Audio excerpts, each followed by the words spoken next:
The cool part is after the kick, coming to the sideline, I go to Belichick for a hug, and Bill's not the most touchy feeling. He's like, right? So we do all the hug, but I meet up with my daughter and my wife afterwards. My daughter goes, "You blew off Tom Brady on national TV." I'm like, "What?" Yeah. Flutie versus Stegall.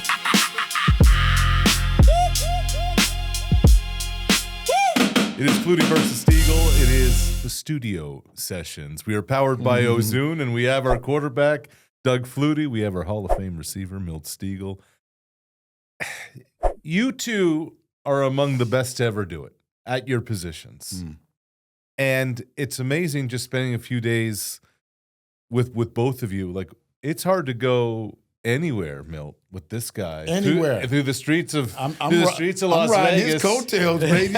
People want photos. People want a piece of you. Yeah, they've been looking for me. Can I say something quick around about Doug? He handles it well. Incredibly. Because I've been around, I won't say I know these individuals, but I've been around them, and there's some superstars, and they didn't handle it too well. They enjoy what they're doing, but they didn't enjoy everything that came with. Doug, he handles it well. He handles it very well. Thank you. Yes. You interact with them. You stop for the picture. You have a little conversation. And then I talk smack about him as we walk away. Right? That's right. You know what? I was lucky to play as long as I did, and I'm 20 years out of the game, and it's just flattering that people remember anything about it, and it's pretty cool. What do people want to talk to you guys about when they stop to chat? Really? The photos. I love that Hail Mary. That was a great play. Yeah. Did he caught it? I go, did he catch it again? I said, I saw the highlight the other day. I guess he caught it again. The cool part about that story is after 35 years, I found a new twist to it. Oh. It's 40 plus years now, but on the 35th anniversary, I saw a different camera angle.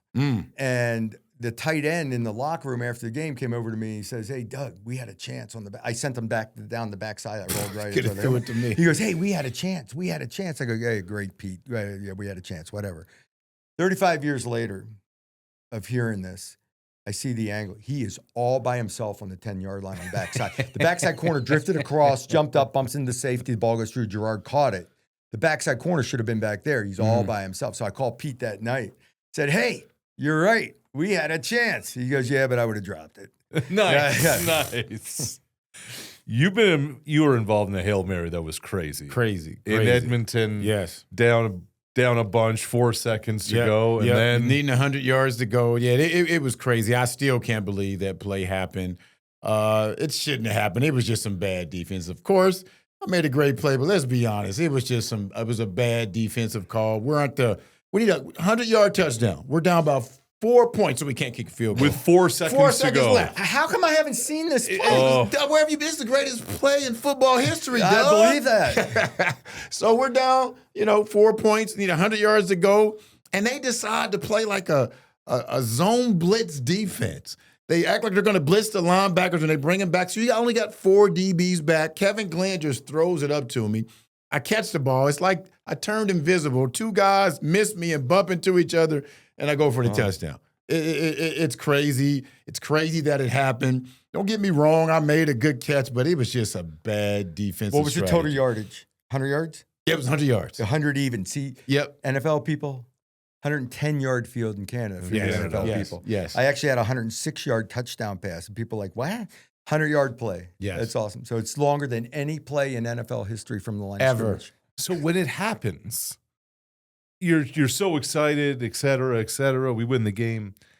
And here we are, decades later talking about both of these plays. When along the way do you start to realize, oh man, this is going to go down as like one of those iconic, famous, wild plays that for generations people are going to be talking about? Well, they're because it's still being shown, and like when they talk about top 5 or top 10 plays ever, it's still in that category, which is truly amazing. When you talk about when people come up to me and ask, they always ask about that play. They do. That's the one play, and I made. I'm a humble guy, but I'm honest. I made some spectacular plays in my career, I must admit.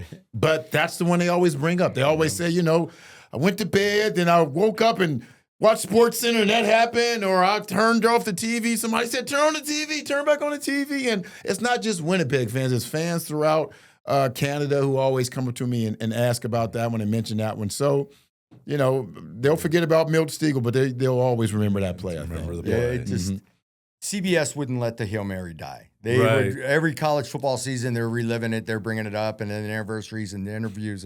So TV didn't let it die. But what came around to us was we have the game in Miami. Now Boston is a pro sports town, right? It's right. Patriots, Bruins, Red Sox, Celtics. It's college. We land at the airport at Logan, and there's 10,000 people at the airport. No kidding. Wow. And this is not a college town. And it's like we're fighting through the crowd. They took Gerard and I, and actually his wife, our wives to be, and the four of us go into a cruiser, shove us Like, into the get car. out of here. And it's like Beatles stuff, they're hitting on and we're looking at each other, and it's a little bigger than we thought. It's about a 2-pounder, with the Yeah. it's going to have a little longevity to it. And you're a college student at And this this was point. college. Yeah. So then, end of my career, I do the drop kick as the last play of my career. And that's the other, I kind of had these bookend moments. And that lasted for about 5 to 10 years, a lot of talk about, and then slowly goes back to the Hail Mary. Right. It's They'll like the never Hail forget the Mary. Hail like, Mary. That's it. Yeah. It was for the moment. Yeah, the drop kick was kind of a cool thing, but it's the Hail Mary for sure. Whose idea was the drop kick? That's a cool story. That was Chris Berman had seen me. Mike Vanderjagt and I played together in Toronto Kickers. We used to mess around drop kicking. He goes to Indianapolis. I'm in Buffalo. Whenever we got together, we'd go out on the field and drop kick, messing around pregame. Sure. Chris Berman had seen this, goes to Belichick, tells Belichick, hey, Flutie can drop kick. Hasn't been done since 1941. It'd really be a cool thing. Belichick gets excited about the idea. Because Bill loves football history. He loves the history of the sport. Yeah. He would pull out like veer or triple option stuff from the 1940s and show it to us and stuff like that.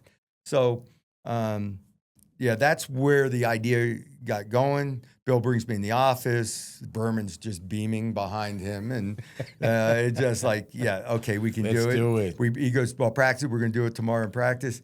I kicked 3 balls. Now, I am pretty good at the drop kick, but in practice, I hit the left upright on a line drive. I lined one through, and I hit the center in the ass with a third one. There you go. He's like, oh, God, I don't know. So we Are put we it on gonna hold do for a this? couple of weeks. We ended up doing it. But Yeah, that's the day awesome. we did it was very spontaneous. I just we hadn't talked about it.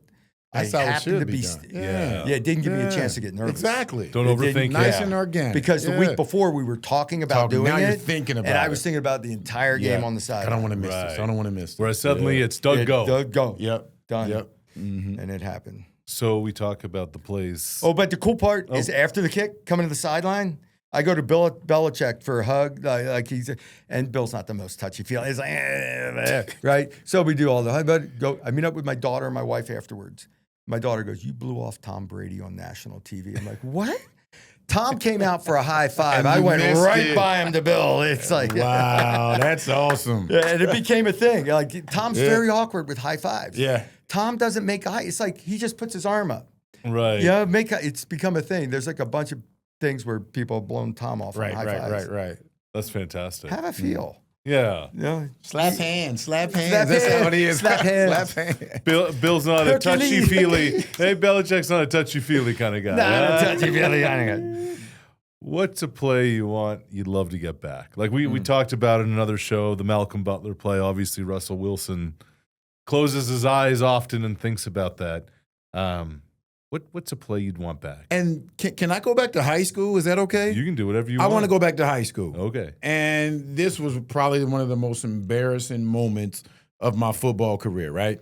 We're Producer Stu, by the way, he's now like cringing because he's like, how am I going to find this clip? You won't find How this. are we going to find this clip You won't to cover find, you this? won't find this Okay, clip. yeah. I don't have any clips from me in high school, but we were playing a team and we were down, but we had come back, and I think if we score this touchdown, I think we're in a pretty good position to win.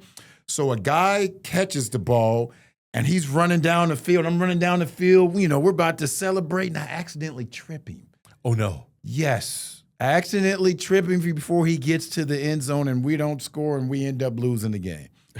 that's the one play I want to get. If you can find a video of that play, yes. Yes. And I didn't win many games in high school to begin with. But that is the one play I would love to get back. Yeah. Yep. Douglas? I don't want this one, but this is a high school clip that'll never be found because we ran out of film. There you go. They ran out of 16 millimeter film at the end of the game. There were so many plays. I kick a 38-yard field goal on the last play. Like I completed. They score with 20 seconds left, and then I complete a couple passes. We get in field goal range, and I kick the field goal on the last play of the game, and it was never on film. Ugh.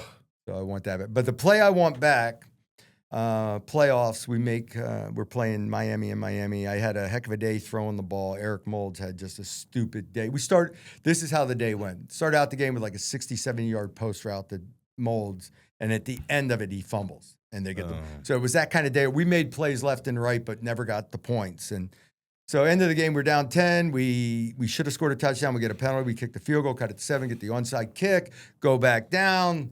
We're inside the 5.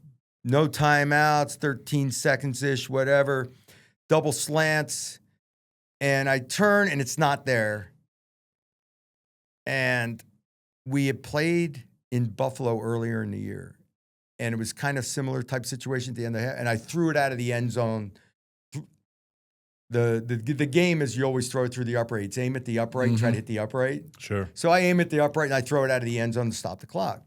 I get a intentional grounding call because I was in the pocket and there was no receiver. Oh, man. And I know people won't believe it, but in the situation, I took a quick peek to the left side, wasn't there, came back to the slant, wasn't there, and I looked for a receiver to throw over his head. And that half a second delay, I get blindsided, fumble. They pick it up and score. And we lose the game. That's the game. Didn't get another play. I wanted so bad. Moulds was having the game of his life, and they were bracketing him all over the field. And I could not. It was really the kicker of it is I was pissed that we couldn't find a way to get the ball to E Moulds on that last play. So in that scenario, Coach Flutie, Coach Stegall, if they convert on the touchdown, you go for 2 there? Or you kick the extra point. You're down. At that you're down point, 10. It's field goal, onside kick, drive the field. We were dominating that game offensively. At that point, we kick it and get to overtime because we're going to win. You're going for 2. I'm going for 2. Come on, Doug. We're in Vegas. We're gambling, baby. Okay. Go for 2. I'm going for 2. And I got to finish it. Because you got the momentum now. Your guys are feeling it. Do you know what type of confidence your guys have now? I feel like you go for 2 when you think they're the better team. And you extend it and get to overtime when you know you're the better team. But they may have been the better team, but now your team has the momentum. You take it in overtime, now everyone gets the chance to decompress and get back to relaxing. You got the momentum. I didn't have Milt Stegall returning the kickoff. It doesn't matter. You got Doug Flutie at quarterback, baby. I'm still mad. We should have taken E, put him in the slot, motioned him or something.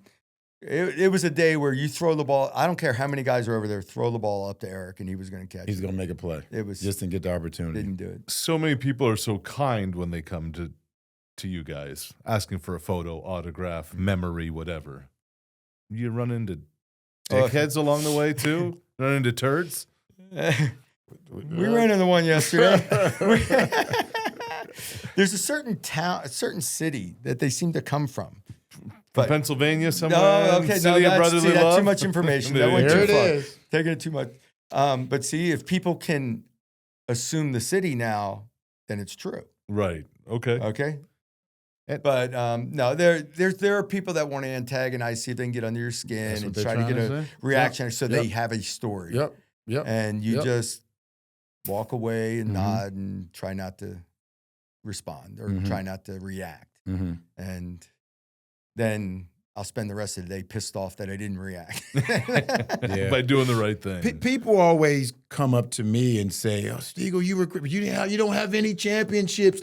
You're not that good." They're trying to get underneath my skin. And early on, when I retired, it did. But after a while, I was like, "Well, hold on, bro. You've never played professional. You've never probably played any sport. Junior hockey, man. No, I'm just joking. Junior hockey." But after a while, I'm like, man, I had a great career. Played 17 years. I'm good.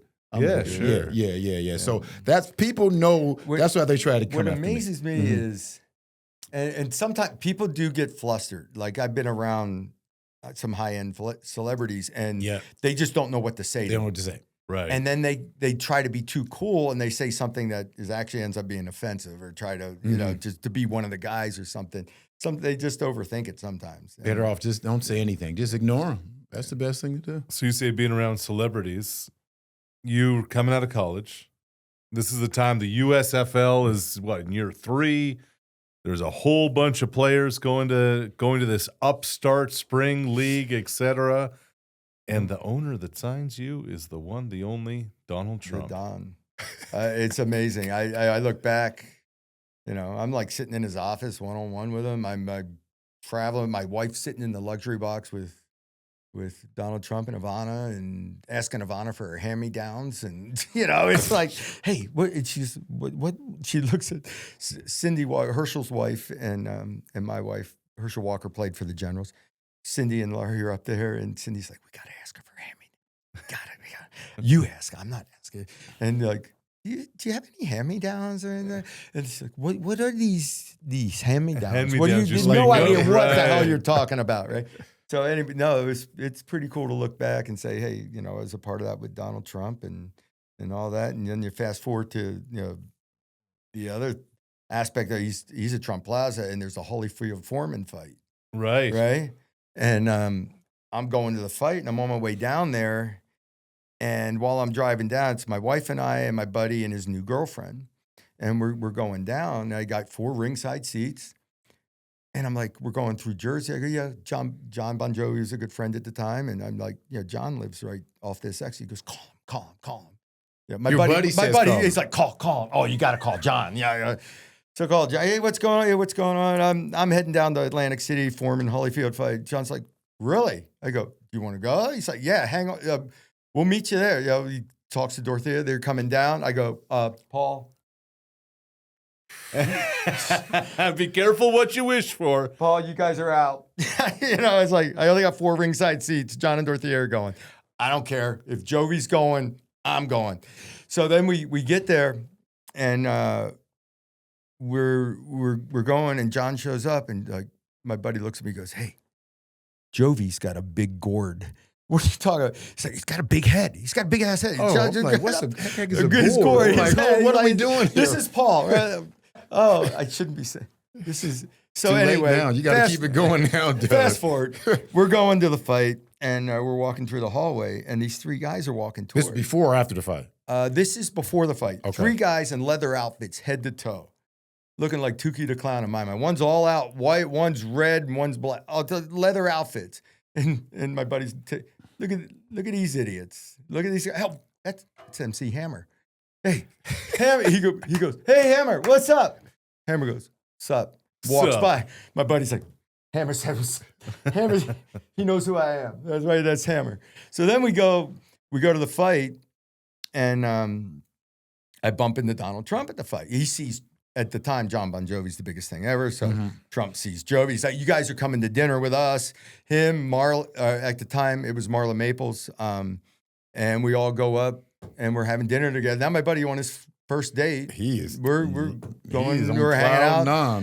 We go to dinner. How do you follow that up on a second date? I don't, you don't. You just don't. So then, during the night, actually, he had to head to the bathroom. They wouldn't let him back in the room because they didn't believe he belonged with the group. So that was an issue. Next morning, John's like, swing by the house. We'll hang out, say hi, blah, blah. So we go to the house. Now my buddy's like, we're in the kitchen just having like little snack, little drink, talking. And where's my buddy? He's gone. We're John Bon Jovi's house here.